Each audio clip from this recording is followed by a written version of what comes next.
Welcome back, day 22, and we are going through the Children's Bible, 365 stories, originally from the Bible but adapted for children.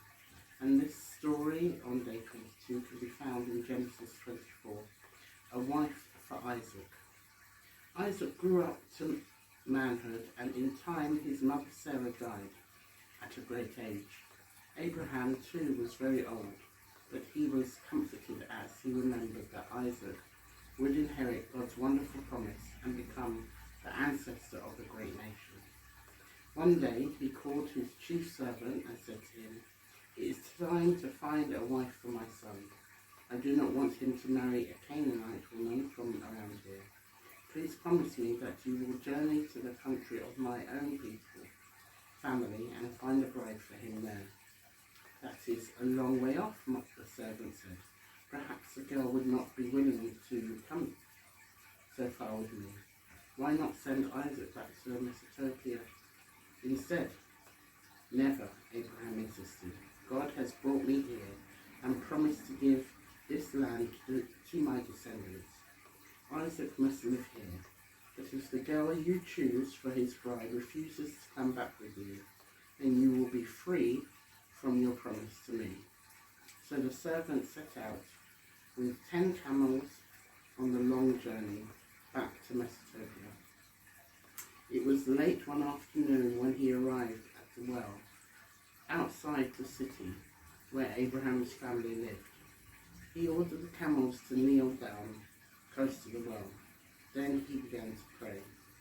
"God of my master, Abraham, please help me to choose the right wife for Isaac. The woman will soon be coming to fetch water, and I shall ask one of them for a drink. Please let the girl who gets me a drink and also offers to draw water for my camels be the bride that you have chosen." Wow.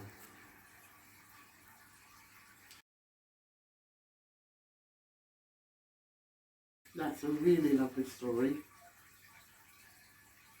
and it's interesting that Abraham has handed this huge responsibility over to his servant.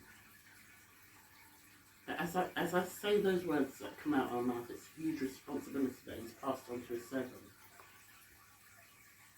It really isn't.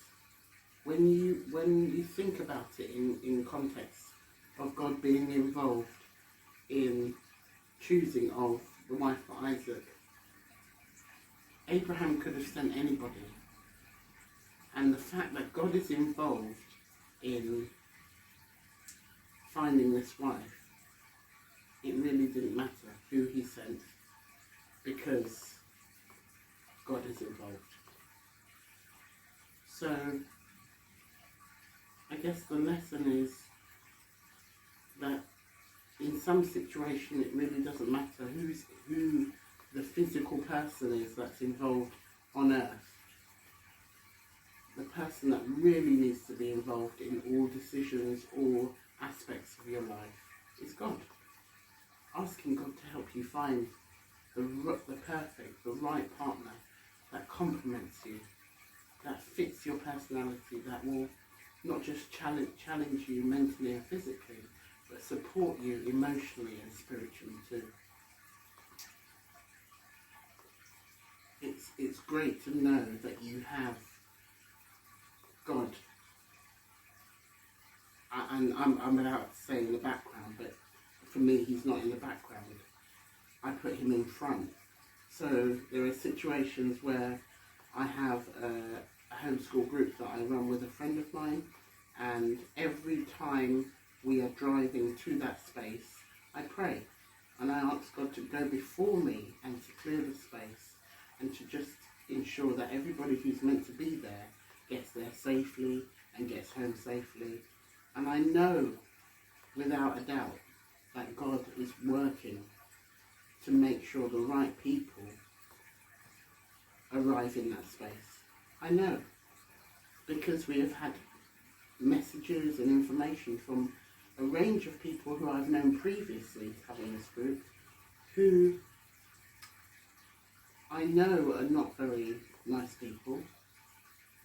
I would welcome them still, but they still haven't turned up. They've even paid, but they still haven't turned up. So I know that God is on my side and he's working to maintain the right people in that space for my children and for all the other home educating families that come.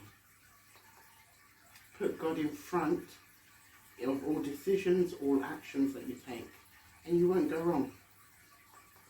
You won't go wrong at all. God bless you.